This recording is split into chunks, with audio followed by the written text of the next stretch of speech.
sighed angrily. Her hand went to her forehead. She was still feeling rocky from the flu, and arguing with Jobe always gave her a headache. She tried to think of him as an occupational hazard, but it made the time she spent at home fraught with difficulties. In the past few months, she'd found excuses not to visit Ted and Corinne because it put her in such close contact with him. Then flu had struck, and she'd had no place else to go. Grown she might be, but Ted looked after his own. Sadly, he considered Jobe family too, because he and Jobe's father had once been in the cattle business together. Sandy's antagonism for his ranch manager didn't bother Ted one bit.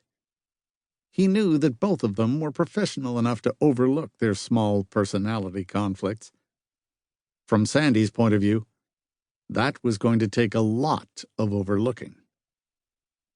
"You need to get some more meat on those little bones before you start arguing with me," he murmured, and his voice gentled. "You're frail." "Hand me a stick and I'll show you how frail I am." Eyes almost as blue as her brother's blasted him. "Did Ted tell you that you were going to have to learn how to use the computer and input records?" He looked shell-shocked. "What?" "I won't be here to program the computer," she continued.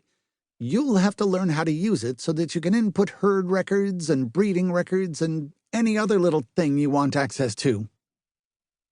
He glared at her. "Like hell, I'm going to learn to use a computer. If God had wanted men to use computers, we'd have been born with keyboards." She grinned at him. "Do tell." She could imagine steam coming out of his ears. It made her feel superior, which was a rare sensation indeed when she was around him. "Well, Ted said you'd have to learn." He cocked an eyebrow. "I'll learn to program computers when you learn to cook, Cupcake," he offered. Her pale blue eyes flashed fire. "I can cook." "Ha!" He was enjoying himself now. He had her on the run.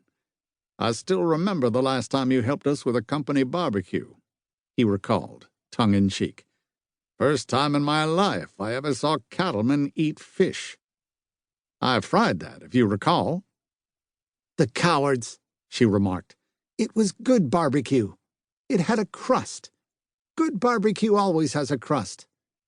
"Not black and halfway through the meat," he replied easily.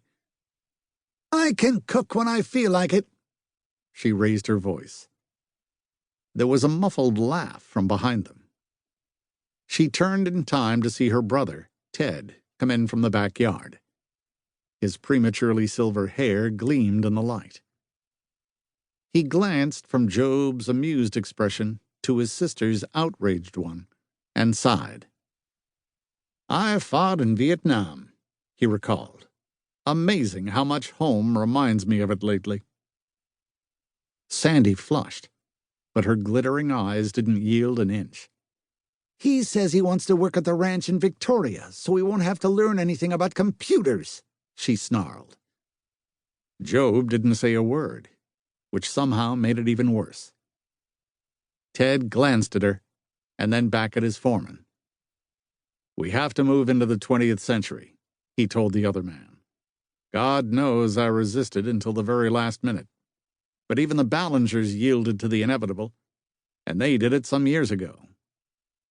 "It's all those kids," Jobe mused. "They don't want their sons knowing how to do something they can't do." "That's possible," Ted said knowingly, and grinned. "Our boy's barely a year old now, and he's got a little computer of his very own." "Indeed he does," Sandy chuckled, because she'd given little Price Regan that beginner storybook computer for his first birthday. "If a little kid can do it, you can do it," Ted assured Jobe. The other man lifted a blond eyebrow on a corner of his mouth in a full-scale grimace. "I don't like machinery." "Just because the hay baler caught your jacket one time," Sandy began. "It damned near caught my whole arm and..."